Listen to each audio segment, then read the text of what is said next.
अस्सलाम वालेकुम प्यारे दोस्तों आज हम आपको एक हमला यानी प्रेग्नेंट लेडी के बारे में बताने वाले हैं। जब वह प्रेग्नेंट थी तो उसके जालिम भाइयों ने उसे जिंदा ही जमीन के अंदर दफना दिया। तो दोस्तों उसके भाइयों ने उसे जमीन के अंदर क्यों दफना दिया और उस प्रेग्नेंट लड़की के साथ क्या हुआ, आगे हम आपको इस वीडियो में बताएंगे, इसीलिए आप इस वीडियो को आखिर तक जरूर देखिएगा। तो चलिए शुरू करते हैं। दोस्तों इस वाक्य में बताए गए कुछ नाम बदले हो सकते हैं। यह वाक्य मुजम्मिल नाम के एक शख्स बयान करता है। मुजम्मिल कहता है, आज से 4 साल पहले की बात है। मेरा ताल्लुक एक ऐसे गिरोह से था जो कि चोरी किया करते थे। चोरी करने के बाद हम अलग अलग होकर कहीं छुप जाते थे ताकि पुलिस हमें ना पकड़ सके। एक मर्तबा रात में किसी बैंक को लूटने के बाद मैं और मेरे साथी फौरन फरार हो गए। मेरे साथी तो फरार हो चुके थे, लेकिन मैं पुलिस की नज़रों में आ चुका था और पुलिस मेरे पीछे पड़ गई। मैं तेजी से भागता रहा, अलग अलग रास्ते बदलता रहा और आखिरकार पुलिस की नज़रों से छूटने में कामयाब हो गया। फिर मैं एक बस में बैठ गया और कहीं दूर जाकर उतर गया। जहां मैं उतरा था उस जगह के बारे में मुझे कुछ पता नहीं था। मुझे तो बस एक ही फिक्र थी कि कहीं पुलिस मुझे पकड़ ना ले। मैं जिस जगह उतरा था वो बिल्कुल सुनसान इलाका था। दूर दूर तक कोई नहीं आ रहा था। सामने कब्रिस्तान था तो मैं चलते चलते कब्रिस्तान तक पहुंच गया। 14वीं का चांद अपने हुजूर पर था, जिसकी वजह से सब कुछ साफ साफ दिख रहा था। मैंने सोचा कि आज रात कब्रिस्तान में गुजार लेता हूँ, सुबह होते ही यहाँ से निकल जाऊंगा। मुजम्मिल कहता है, मैं बहुत सख्त जान और मजबूत दिल का मालिक था। कभी भी मेरी ऐसी हालत नहीं हुई थी जैसी मेरी हालत उस रात थी। उस रात मैंने फैसला कर लिया कि मैं आइंदा से कोई ऐसा काम नहीं करूँगा जहाँ पर जान के लाले पड़ जाए। मैं बुरा नहीं था, बस बुरे दोस्तों में फंस गया था। मैं कब्रिस्तान में यह कब्र के सामने लेट गया। मेरे पास एक सावल थी जो काफ़ी मोटी थी। सावल अपने ऊपर तान कर मैं सोने ही वाला था कि मुझे एक आवाज़ सुनाई दी। यह किसी लड़की की आवाज़ थी जो कह रही थी, भाई मुझे मत मारो, मैंने कुछ नहीं किया, मुझे मत मारो, मैं गुनहगार नहीं हूँ। यह आवाज़ सुनकर तो जैसे मेरी रूह ही कांप गई। मैंने चादर अपने सर से हटाई और देखने लगा कि क्या माजरा है। जब मैंने देखा तो मेरे सामने तकरीबन 4 से 5 लड़के थे जो एक लड़की को घसीट कर कब्रिस्तान तक ले आ रहे थे। उनमें से एक लड़का बोला, तुझे ज़रा सी भी शर्म नहीं आई? हम भाइयों की इज्जत खाक में मिलाते हुए हम तो समझ रहे थे कि तू खाला के घर है, लेकिन अब पता चला कि तू तो हराम का नाजायज़ बच्चा अपने पेट में लिए वहाँ रह रही थी। एक लड़के ने लड़की को पकड़ा हुआ था और बाकी 4 लड़के कब्र खोदने में मशगूल हो गए। कब्र खोदने के बाद उन्होंने लड़की को जिंदा कब्र में फेंक दिया और मिट्टी डालने लगे। यह मंजर देखकर तो मेरे होश ही उड़ गए। मैं हैरान रह गया। उनमें से एक लड़का बोला, जल्दी करो कोई देख लेगा। उन्होंने जल्दी जल्दी लड़की को दफन किया और वहां से चले गए। लड़की को कब्र में जिंदा दफन करने के बाद वह सब वहां से भाग गए थे। मैं एकदम से उठा और उसके पास आया। जल्दबाजी में वह लोग कुदाल वहीं पर फेंक गए थे। मैंने जल्दी से कब्र खोलनी शुरू कर दी क्योंकि मैंने देख लिया था कि उसे जिंदा दफन कर दिया गया है। मेरी पूरी कोशिश थी कि मैं उस लड़की को जिंदा निकाल सकूं। जब उस लड़की की आवाज़ कब्र के अंदर से मुझे सुनाई दी तो मुझे हौसला हुआ कि वो लड़की अभी तक जिंदा है। मैं अपनी पूरी ताकत लगा रहा था कि जल्दी से कब्र खोल सकूं। मैं कोई नेक इंसान नहीं था, एक आम आदमी था, लेकिन मेरी जगह कोई भी होता तो जिंदा दफन होने वाली लड़की को निकालने की कोशिश ज़रूर करता। मेरे ख्याल से कोई भी इतना बेज़मीर नहीं हो सकता जितना इस लड़की के भाई थे। किसी को जिंदा दफन करना कहाँ की इंसानियत है। मैं कब्र खोल रहा था और मैंने कब्र में एक सुराख कर दिया ताकि लड़की तक ऑक्सीजन पहुँच सके, लेकिन अचानक ही उस लड़की की चीखें बुलंद हुई तो मेरी जान निकल गई। मुझे लगा वह मर गई है। मैंने उसकी आवाज़ सुनने की कोशिश की कि मेरा पूरा जिस्म कांप रहा था। काफ़ी देर तक कोई आवाज़ नहीं आई थी तो मुझे मायूसी सी होने लगी, लेकिन मेरी हैरत की इंतहा ना रही जब अचानक ही कब्र से एक बच्चे के रोने की आवाज़ आई। मैं परेशान हो गया कि बच्चे की आवाज़ कहाँ से आ रही है और कैसे आ रही है। कब्र के अंदर तो लड़की थी, तो फिर यह बच्चा कहाँ से आ गया? मैं डरने वालों में से नहीं था, लेकिन उस वक्त मैं बहुत डर गया था। अब मुझे लड़की के कराने की आवाज़ भी सुनाई दे रही थी, यानी लड़की जिंदा थी। मैं खौफज़दा तो बहुत था, लेकिन जो भी था मुझे कब्र खोदनी थी और लड़की को बाहर निकालना था। मैंने एक बार फिर से अपने अंदर हिम्मत जमा की, लेकिन जैसे ही कब्र मुकम्मल तौर पर खुली तो मुझे ऐसा लगा जैसे मेरे पैरों तले ज़मीन सरक गई हो, क्योंकि कब्र में एक पैदा हुआ बच्चा पड़ा था और वह लड़की निढाल थी और कब्र में पड़ी थी। मुझे यह समझने में एक लम्हा भी नहीं लगा कि वह लड़की हमल से थी और उसने कब्र में एक बच्चे को जन्म दिया था। मैंने हिम्मत करके उस लड़की को और उसके बच्चे को कब्र से निकाला।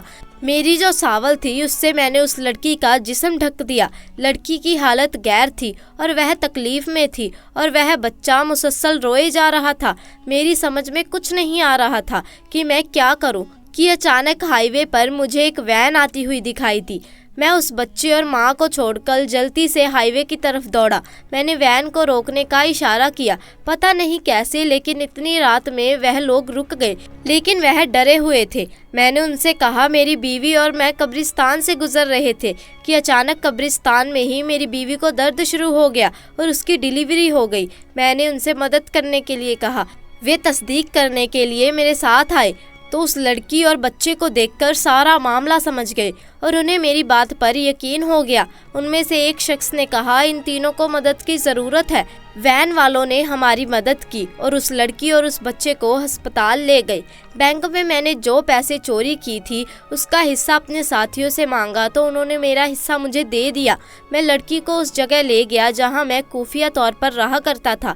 जब उस लड़की की हालत संभल गई तो मैंने उसे सारा मामला पूछा। उसने अपनी कहानी बताना शुरू की। बताया कि मेरा नाम सलमा है, मैं एक लड़की थी। एक दिन अचानक कॉलेज से वापस आते हुए एक लड़का मेरे पीछे लग गया और उसने मुझे एक खत दिया जिसमें लिखा था कि वो मुझसे मोहब्बत करता है। उसका नंबर भी नीचे लिखा था। पहले तो मैंने उसे इनकार कर दिया, लेकिन पता नहीं क्या शैतान ने मुझे शायद बरगला दिया था और इस कमज़ोर लम्हे की ज़िद में आकर मैंने उसके मोबाइल नंबर पर कॉल की और यूं हमारा राब्ता हो गया। फिर बात मुलाकात तक पहुंच गई। मेरे 4 भाई थे।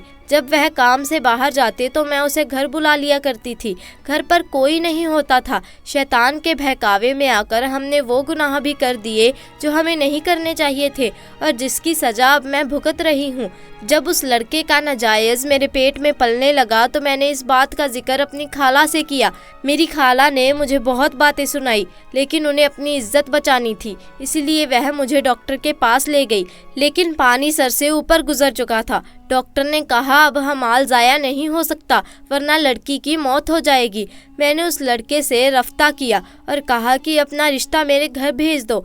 आगे से उसने कहा कि यह बच्चा ना जाने किसका है और मैं उस पर इल्ज़ाम लगा रही हूँ और मुझ जैसे बरकिरदार लड़की से शादी नहीं करेगा। अब मामला संगीन हो चुका था। मेरी खाला ने कहा अगर तुम्हारे भाइयों को इस बात का पता लग गया तो तुम जान से जाओगी। खाला ने मेरे भाइयों को मेरी बीमारी की झूठी कहानी सुनाई और कहा कि वह मुझे अपने घर ले जा रही हैं। मेरे भाइयों ने कहा कि हमारा खाना वगैरह बनाती है, हम कैसे इसके बगैर गुजारा करेंगे। हम दिन को काम पर जाते हैं, पीछे से यह घर संभालती है। खाला ने कहा यह बहुत बीमार है, तुम लोग शादी कर लो। अगर काम वाली चाहिए तो तुम शादी कर लो। ना जाने मेरी खाला ने कैसे मेरे भाइयों को राज़ी किया और मुझे अपने घर ले आई। खाला के घर में उसकी बेटी और बेटा रहते थे। उन्हें सारी कहानी मजबूरन सुनानी पड़ी। मेरे हमल के 9 महीने वहाँ गुजरे, लेकिन जब मेरी डिलीवरी का वक्त आया तो उस दिन मेरे भाई मेरी खाला के घर आ पहुँचे और उन्हें ना जाने कैसे खबर हो गई और वो मुझे घसीट कर वापस घर ले आए और यहाँ से कब्रिस्तान ले आए और मुझे ज़िंदा दफन कर दिया। जब मुझे कब्र के अंदर दफन कर दिया और मेरा दम घुटने लगा तो मैं चिल्लाने लगी और मैं अल्लाह पाक से मदद मांग रही थी। मैं तकलीफ़ में रो रही थी। एक तरफ तो मेरा दम घुट रहा था, दूसरी तरफ मुझे हमल का दर्द शुरू हो गया। मैंने सच्चे दिल से तौबा कर ली और कभी कोई गुनाह ना करने का इरादा किया और अल्लाह पाक से दुआ मांगी। मैंने रोज़े रखे, नमाज पढ़ी, तहज्जुद पढ़ी और मैं गुमराह हो गई। यह मेरे रब मुझे आखिरी मौका दे दे, मुझे इस कब्र से निकाल दे। मैं सारी ज़िंदगी कोई गुनाह नहीं करूँगी। अगर मेरी कोई नेकी तुम्हें पसंद आई हो तो उसके बदले मुझे आज यहाँ से निकाल दे। मैं उस वक्त जानती थी कि आधी रात को कब्रिस्तान में कोई मुझे बचाने नहीं आएगा, लेकिन उस वक्त अल्लाह पाक को मैंने दिल से पुकारा था। मेरा यकीन कामिल था। उन लोगों ने कब्र में ज्यादा मिट्टी नहीं डाली थी, जिसके बाद तुम आ गए। तुमने पहली कोशिश में ही मेरे लिए हवा का रास्ता खोल दिया। एक पल को मुझे लगा कि मेरे भाई वापस आ गए मुझे निकालने के लिए, क्योंकि उनके सिवा कब्रिस्तान में उस वक्त कोई नहीं था।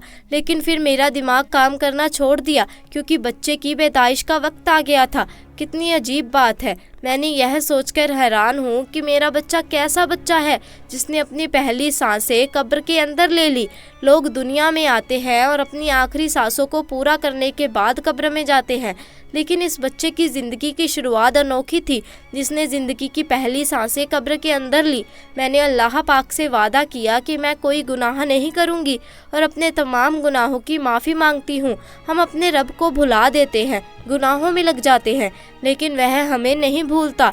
मैं तहज़्ज़ुब गुज़ार लड़की थी, रोज़ इबादत किया करती थी, लेकिन मैं बहक गई और अपने रब को भूल बैठी थी। लेकिन देखो तो सही, अल्लाह पाक ने किस तरीके से मेरी मदद की। और आज मैं सोच रही हूँ कि कैसे मैंने अपने इतने मेहरबान रब की नाफरमानी की थी, उस शख्स के खातिर जो मुझ पर इल्ज़ाम लगाकर मुझे बीच में छोड़कर चला गया। मुज़बिल कहता है, सलमा अपनी कहानी सुनाकर फूट फूट कर रोने लगी, तो मैं भी सोच में पड़ गया कि ये तमाम वाक़या मेरे लिए भी बहुत बुरा था। मैं भी इस वाक़या का हिस्सा था। उसी वक्त मैंने भी गुनाहों से तौबा कर ली और सलमा से शादी करने का फ़ैसला कर लिया। सलमा से शादी मैंने सिर्फ अल्लाह को राज़ी करने के लिए की थी, ताकि अल्लाह पाक मेरे गुनाहों को माफ़ कर दे। आज मैं इल्म रखने वाला बंदा हूँ। मैंने इस्लाम के बारे में बहुत कुछ जाना है और मेरी बीवी औरतों को दर्श देती है और हम खुशहाल ज़िंदगी गुजार रहे हैं। आज महसूस होता है कि ज़िंदगी में हर तरफ नूर ही नूर आ गया है। दोस्तों, आज के लिए बस इतना ही। उम्मीद है आपको आज का वाक्य पसंद आया होगा। अगर वाक्य पसंद आया तो वीडियो को लाइक कीजिए, अपने दोस्तों के साथ ज़्यादा से ज़्यादा शेयर कीजिए, और अगर आप हमारे चैनल पर नए हैं तो चैनल को जल्दी से जाकर सब्सक्राइब भी कर दीजिए। इंशाअल्लाह मुलाकात होगी एक ऐसे ही नए और दिलचस्प वाक्य के साथ। तब तक के लिए खुदा हाफिज़।